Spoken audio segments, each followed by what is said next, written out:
Yan, ang nangyari dito sa aircon ni nabasag yung kanyang blade.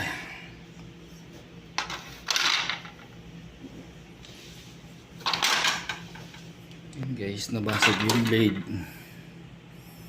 So, dapat pag narinig kayong maingay talaga doon sa pumalampag, patayin agad ang unit. Buti pa rin napatay mo agad ang Paano nang makikita yan? Alin? Ang pyesa. Hindi, dadalhin na ito. Dagalin namin ang buwan. Oo. Saka ito. Yung shafting para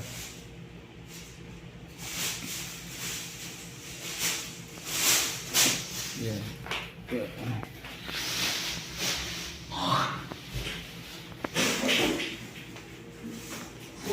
Carrier.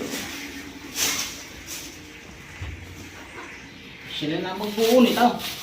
Hindi, alam na nila yan. Para nakita. Oo, alam nila kung ang klase.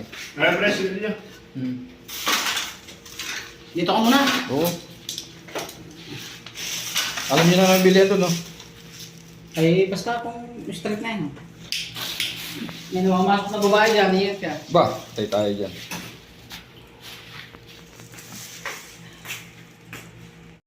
Yun guys, nagpapabili nga tayo ng bagong blade kasi yung aking dinalang blade na luma, ibibigay ko sana sa tropa, eh hindi kasya dito sa dun sa kanilang aircon. So ganun guys, pagka halimbawa may narinig tayong kumalampag sa ating aircon, yun, kailangan patayin agad natin yung unit kasi baka yung mga blade nito tumama doon sa mga tubo, dito saka dito sa pins nya ay mabutas yung ating tubo. Kaya dapat maagapan natin kung sakaling marinig natin na may kumalampag doon sa ating aircon, mapatay agad natin para maagapan. Kasi pagka nabutas yung tubo, yung mga ganito, nabutas, hindi naman halimbawa ito, nabutas yung tubo, ay mas malaking problema kasi mawawala yung kanyang preyon. Yun. Kapag naramdaman natin na humihina yung hangin or may umuugong, yun, patayin agad natin yung unit. Madali lang naman magkabit nito guys. Kung iba't iba naman yung design ng pero ito, tinanggal ko yung kanyang pinaka-condenser. Ito yung condenser nya. So yung blade na nabasag dito, yun yung pinaka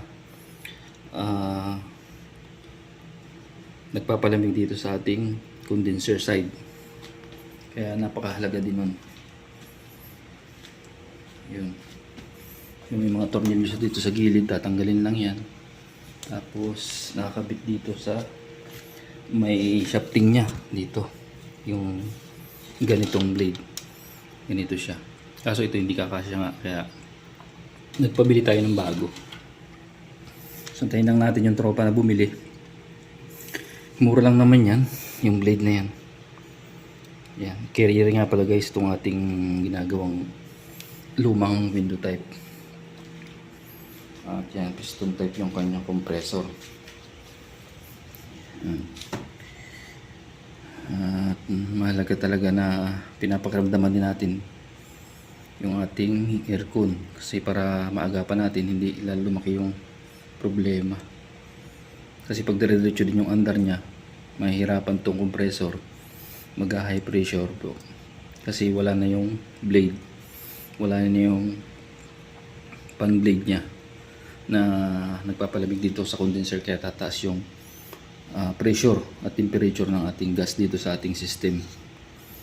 Kaya yun, dapat maagapan at mapalitan agad kapag nagka-problema yung blade. Kahit may mga makita tayo ng mga basag-basag dito, kunting crack, dapat palitan na agad para hindi na lumala.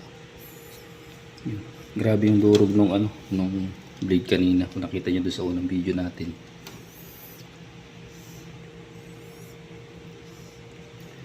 At yun lang guys, at hintayin nga natin yung bagong biling blade para may kabitan natin kasi sobrang init dito. Nandito tayo guys sa Saudi, kaya napakahalaga din yung aircon dito. 1 minuto ko lang walang aircon, sigurado talagang hindi ka na mapapakali sa init dito ngayon. So, pero magtataglamig na rin naman dito ngayon sa Saudi. Kaya konting panahon na lang, pero yun nga, ang may bibigay nating advice sa mga ating mga taga-subaybay na pakiramdaman natin yung ating aircon. Napakahalaga, hindi lang yung basta lumalamig okay na. Kailangan pakinggan nila natin yung mga hindi pangkaraniwan tunog sa ating unit. Yung pan okay lang, yung tunog ng hangin, tunog ng ating compressor, okay lang yan.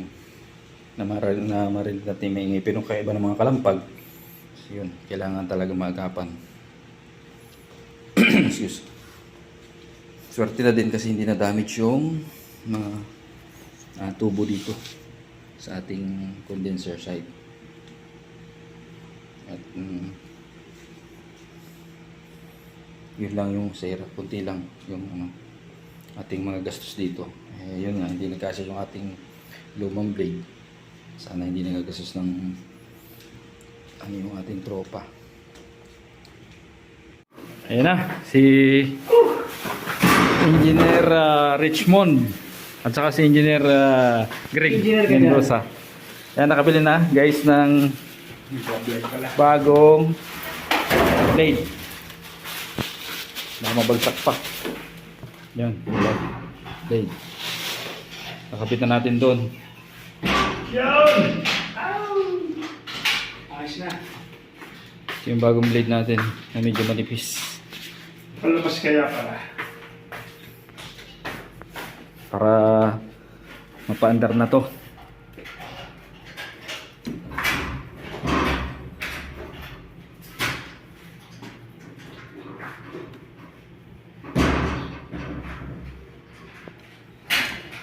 Yan, ikakapit na natin.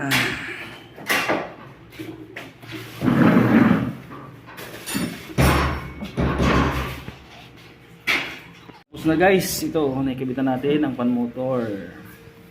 Yan, meron lang siyang isang alin dito. Alin bolt, tapos mga tornilyo sa gilid. Kita natin. Yan, okay na. Okay na. Kapit pa pare. Ha? Hindi, okay na. Tapos na ako. Siya pa. Ayan.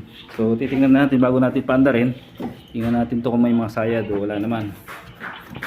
Ayan, okay na. Sige. Isang pa natin doon. Tayo naman, dalawa lang pala sa ipon mo. Ayan, ikakapit na natin guys ang ating hindi tayo. Ayan, mayari. Macho Man. Umulaw siya sa vlog. Dari pa, Ancho Greg, nagluluto ng puso. Ay! Ayan. Kasama din naman sa vlog natin. Ayan, ikakapitan natin dito. Sampan na natin. Kaya na natin dalawin. Ang taas pala dito. Oo, kaya na. Taas pala, mataas. Kaya lang yan. Ayan, nakakapit na guys yung aircon at ayan, lumalamig na. Una start na kami. Ayan. Okay na. Malamig na, malamig na. Balik kinapitan ng TV. Guys, hanggang dito na lang at sana may kahit pa paano may nakuha ko yung kunting alaman dito sa ating ginawang video. Yan. Thank you very much. Ang handle na kaya,